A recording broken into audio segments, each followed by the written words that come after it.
So let me tell you about Friday nights back in my drinking career. It would have probably been about day 3 of a bender. More than likely, I would have had to work that day. So I would try to get through as much as the day as I could without drinking. And usually I could make it to about mid-afternoon. But I would be so excited. I would be so giddy about the idea of drinking because in my mind, it was Friday night. Everybody drinks on Friday night, so it's socially acceptable to just drink as much as possible. And I felt so justified in my drinking because that's something I was always looking for. I was always looking for something to ease the guilt because I knew I had a drinking problem.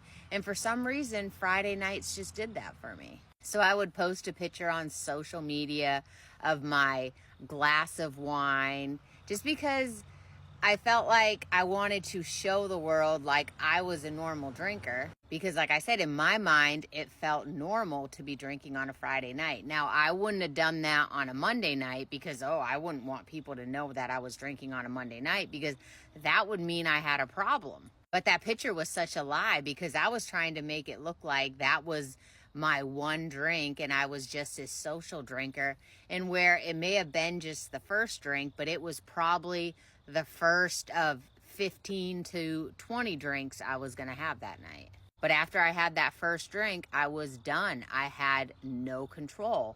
And I would spend the next 3, 4, 5, 6, 7 hours just drinking as much as I possibly could, drinking myself into a complete oblivion, blackout. And then usually I would start some kind of shit with my husband, some kind of drama about something stupid. I would get that liquid courage. I would say something really mouthy, and usually it would come out very degrading, and obviously it would hurt him, but I couldn't see that hurt when I was under the influence. I just felt like I was so justified in what I was saying.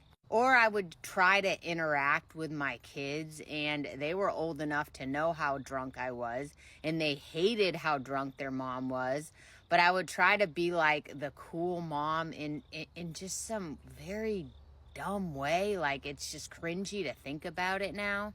And then I would start calling or FaceTiming people, texting people I hadn't talked to in forever, saying all this dumb, embarrassing stuff, like texting people you haven't talked to since like middle school type of dumb. And then I would post all this embarrassing stuff on social media that at the time, it's just crazy what alcohol will do to you, because the fact that I would post something like that on social media when it's something that I would never do sober. So I would be in a blackout stage for a certain period of time. I don't know, because I was blacked out.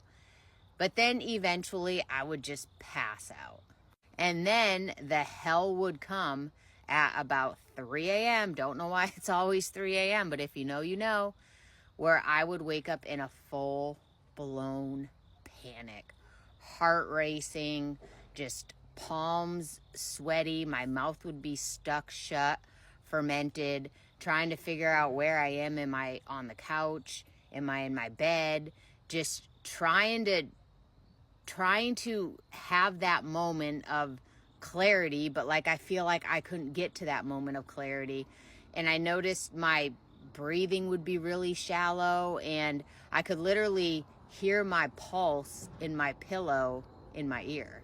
And of course, that's when I would usually look at my phone and have to relive all the embarrassing things, which I would quickly delete the text and delete the things on social media, because in my mind, if I couldn't see them, then that meant they didn't happen. Try to go back to sleep, which usually I couldn't. Maybe I would doze back off. And in a few hours, I would get out of bed, and I would always have to go find my spouse. I would have to read the room, and I would have to see how he reacted to me, how he looked at me. If I kind of got a smile, I was like, okay, I didn't get too out of control. But if I got like a cold shoulder or like a firm look, I knew I had done something bad. And then all the apologies, and I didn't even know what I was apologizing for, and he knew I didn't know what I was apologizing for. And at that point, that's where I would always start making the promises to myself that I wasn't going to drink again, and the promises to my husband that I'm not going to do this anymore, and just, I did that. That was what I lived for almost 10 years. So when people ask me, do you miss drinking, or how do you stay sober? How do you not drink? I just replay that in my mind, because I know it would only take one drink, and I would say within a week, and that's being generous, I would be right back there living in that hell.